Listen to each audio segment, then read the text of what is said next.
Pares. Helmet.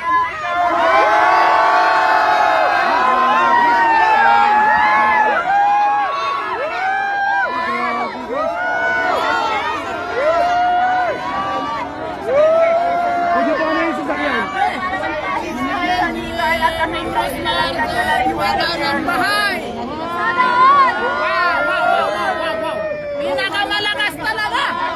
Pinakamalakas!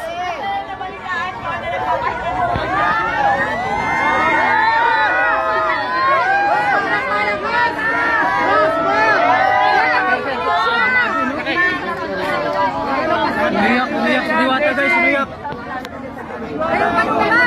Umiyak si Idol guys. Bang Diwata, wag kang umiyak, pati kami maiyak! Umiyak si Idol. Hoy, bahay. Bahay, first time ko makita si Idol dito. Bahay na, o sinlot! Ayan pa, meron pa!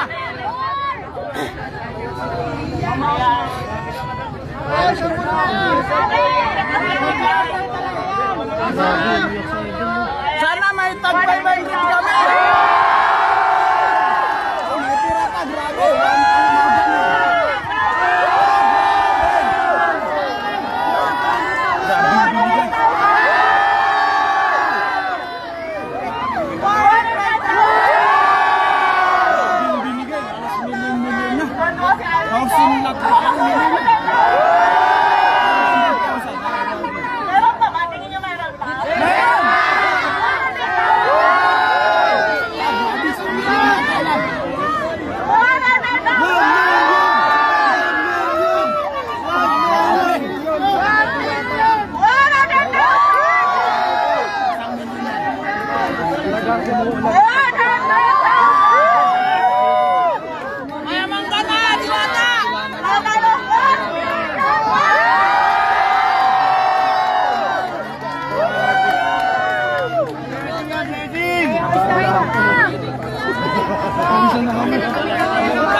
Like and share guys. Maraming salamat po. Grabe, naiyak yung idol natin Diwata. House and lot binibigay at saka pera.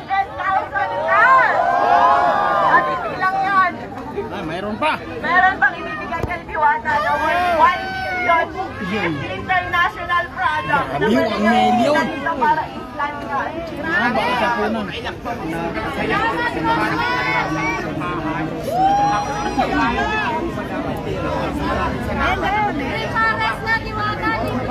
Nagbago na yan talaga. Nagbago na.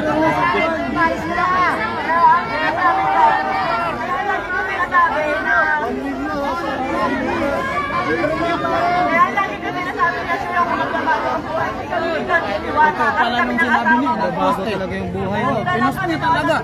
Abangan nyo guys, magbabago yung buhay ni Diwata. Hindi ako magpaniwala kung ito magbigay. Oo, laki. Wala na, si Diwata na, wala na. Yan pa lang, hindi niya maubos eh. Iyak kami mga, isang libo lang ang paulan ka.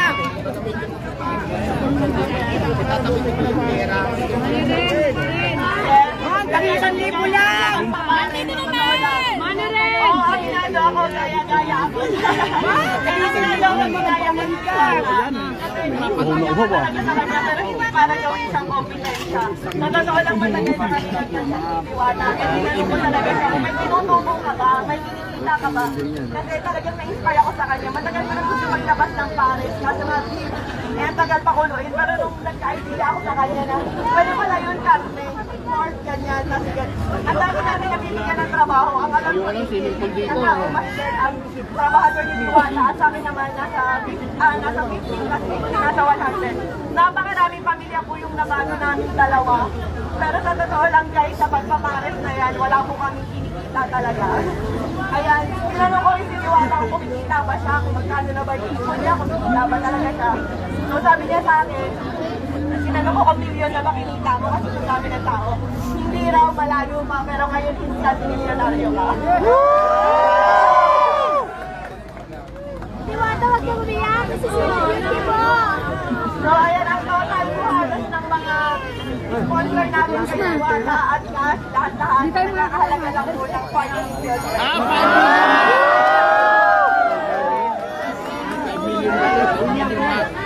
At syempre, may papakinig lang ako sa inyo sa bulang. Ready na ba yung kanta ko?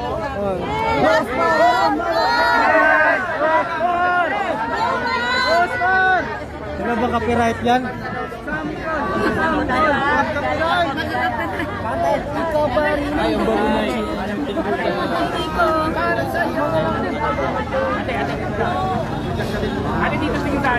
Kasama pala niya yan.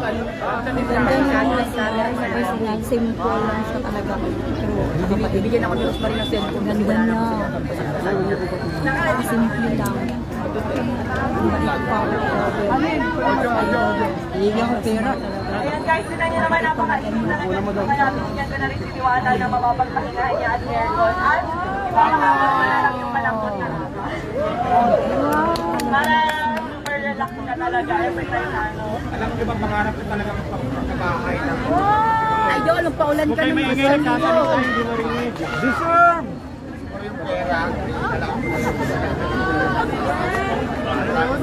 Hindi mo na kasi kailangan ng sasakyan dahil nabigyan ka na ng ES.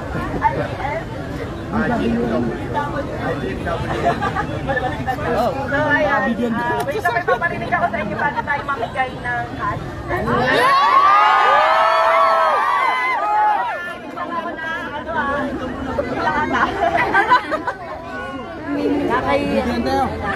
Ayan guys, at ang sa akin lang, wala akong pakialam kung sa akin kayo kumain dito kay Diwata, basta sa akin, tumutin nyo lagi si Diwata, puntahan nyo lagi, supportahan nyo. At sana huwag kayo magsawa na supportahan siya dahil ako sa totoo lang, di ko na para trip-trip lang ako sa akin. Gusto ko din mag-swimming, ma'am. Alam mo, matagal ko ng pangarapan na ng sariling restaurant. Ay, ito sabi mamaya, yung papaan. Magkaroon na ako ng 1 million views. Oo, at sabi ko talaga namin yung si Boboy na kumain. Kanina sabi ko, bilis pa na kayo magdating si Madam Rosmar. Bilis time niya. Kaya talaga pagdating talaga dito nakahabol talaga ate. Uy, Then, yung kotse ah. Kita nyo guys, napakainit dito pero nagkasya si Diwata na magpapicture. Kami rin mag-chat kami. Pasalamatan ng atake. Makatanggap na ng cash.